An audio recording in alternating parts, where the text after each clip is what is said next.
पोलिसांनी तुम्हाला एक पत्र दिले, त्यात गुन्ह्याच्या तपास कामी तुम्हाला जे तुम्ही पत्रकार परिषद घेऊन आरोप केले होते, राजकोट किल्ल्यावरील महाराजांचा पुतळा कोसळला त्या प्रकरणी, तर त्या पुरावे देण्यासंदर्भात 4 दिवसाची मुदत दिलेली आहे, त्या संदर्भात खरं तर ज्यांनी मला आदेश दिले, ज्यांच्या सांगण्यावरून पोलिसांना आदेश दिले, त्यांच्यावरच खरं तर माझे आरोप आहेत। या सरकारमधल्या काही लोकांनी या पुतळ्याच्या कामामध्ये भ्रष्टाचार केला असं आमचं वारंवार म्हणणं होतं आणि आजही ते आहे।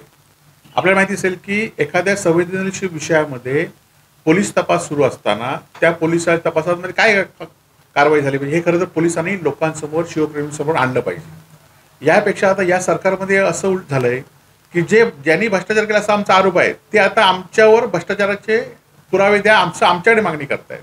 मग ही यंत्रणा कशी आली आहे?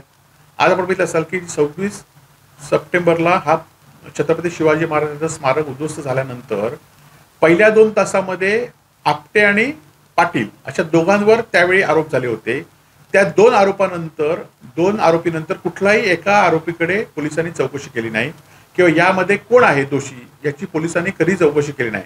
म्हणजे पुतळा स्मारक उद्ध्वस्त झाल्यानंतर 2 तासानंतर आपटे आणि पाटील असे 2 आरोपी आहेत, त्यांच्याकडनं पोलिसांनी 3ऱ्या आरोपीकडे, 4थ्या आरोपीकडे कोणाही चौकशी केली नाही, कोणा स्टेटमेंट दिले आणि ते लोकांसमोर आणलं नाही। आणि या उलट आम्ही लोकांसमोर ह्या भ्रष्टाचाराचा उघड करतोय म्हणून उलटी आम्हाला नोटीस देण्याचं काम पोलीस करतायत।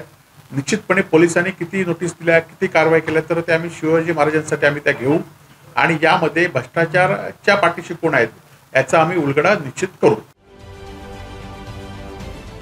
महाराष्ट्रातील सर्व बातम्यांचे विश्वासार्ह व्यासपीठ, सकाळच्या सर्व सोशल मीडिया प्लॅटफॉर्मला लाईक, फॉलो आणि सबस्क्राईब करा। तसंच सर्व नोटिफिकेशनसाठी बेल आयकॉन प्रेस करायला विसरू नका।